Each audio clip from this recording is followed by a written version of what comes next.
All right, so as promised, got the new camera going on here.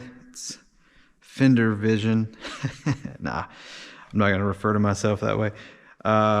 Yeah, so first video with this new GoPro Hero 12. Pretty cool little setup, super simple. I've got it set on like the highest quality, just kind of experimenting with the quality and how much battery and things like that. So the intent was to get a better video quality for you guys and to allow me to do things while I'm filming. So that's kind of what this video is about. I have torn into the Tomcat. I said I would never do this, but because of the fuel leak issue I had to. So luckily, I found a couple of issues that were easy fixes, which I believe contributed to the fuel leak. So the first one was, excuse me, I'm gonna come over here and grab the other tank. This tank, which is the left, had a very loose, man, see, that's the only thing I don't like. I can't tell what you guys can see, which is why I gotta get it set up. But the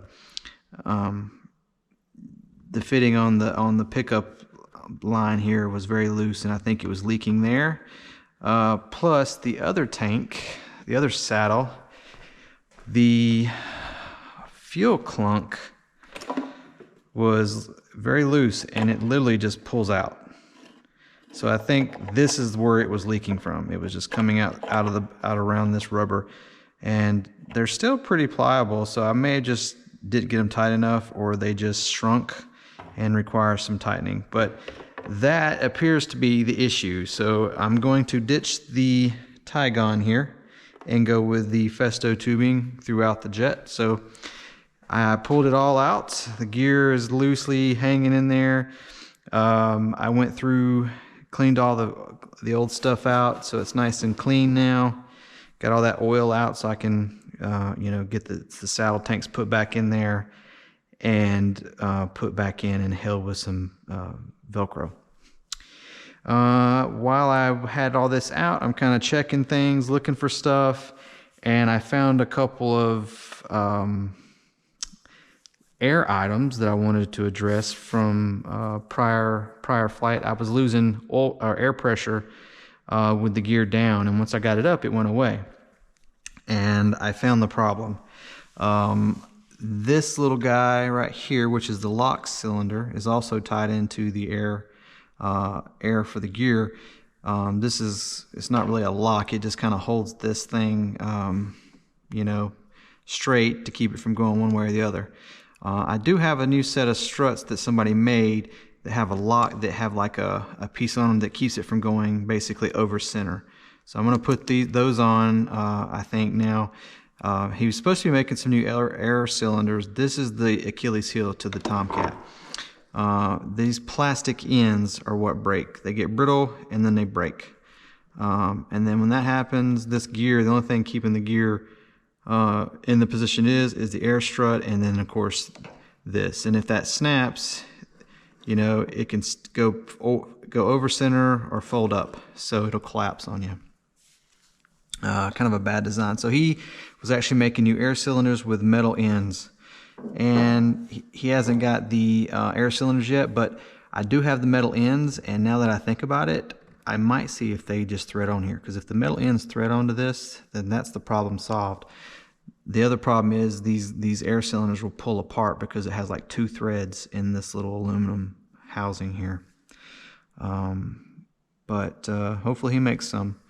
But this air fitting right here, it was loose. I pulled it right off. So that was it, because I was moving around like pulling on individual air things trying to find a leak. And when I did this, actually, is that it or the...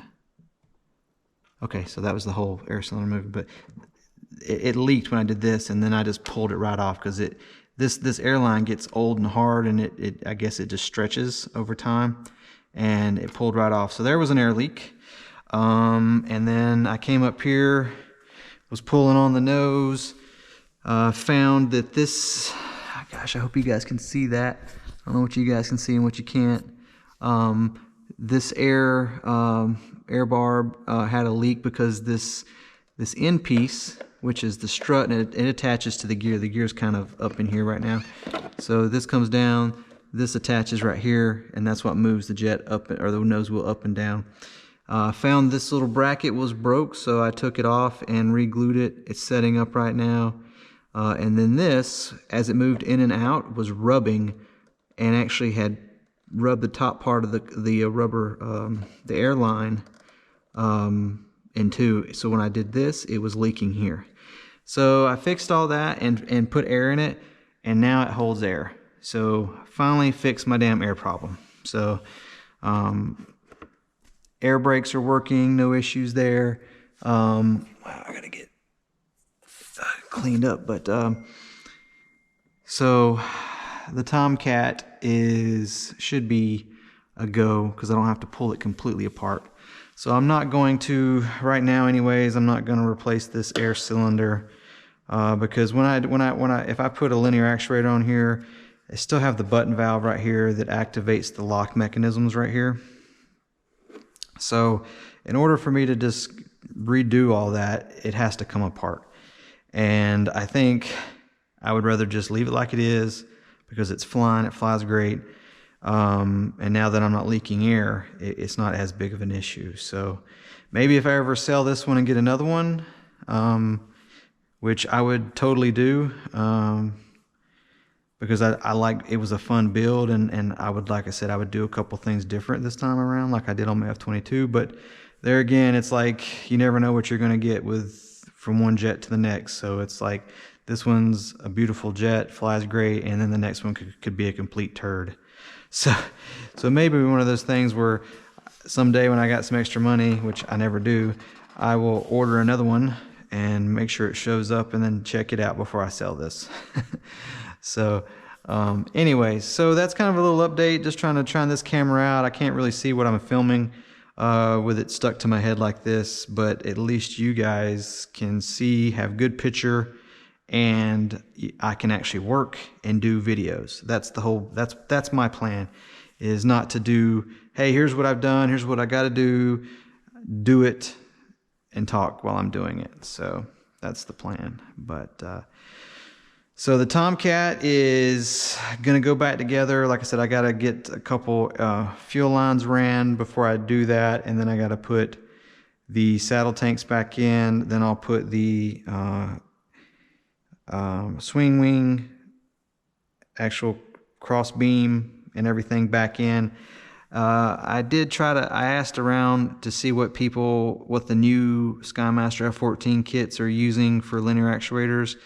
They're using the Actronics, I know, and I think they're using the RC version, because this is just a 2-wire version that requires a control box. So if somebody knows, let me know, post it in the comments, because I sell the Actronics linear actuators. I just don't know which one they're using. I guess I could just look this one up. I'm an idiot. I could just look this one up and see what torque this one is, and just find one